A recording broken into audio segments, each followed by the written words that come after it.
Okay, so we're gonna do the first Rubik's Cube solve of 2016.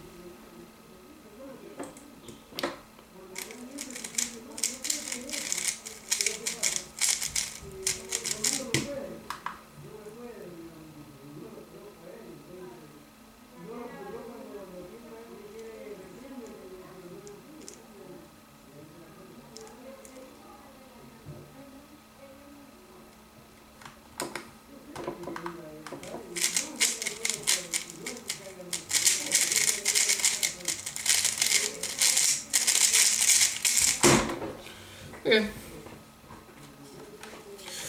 8.12. Hope you have a good year and whatnot. I don't know. I want to have a good year. So yeah, enjoy your New Year's while it lasts.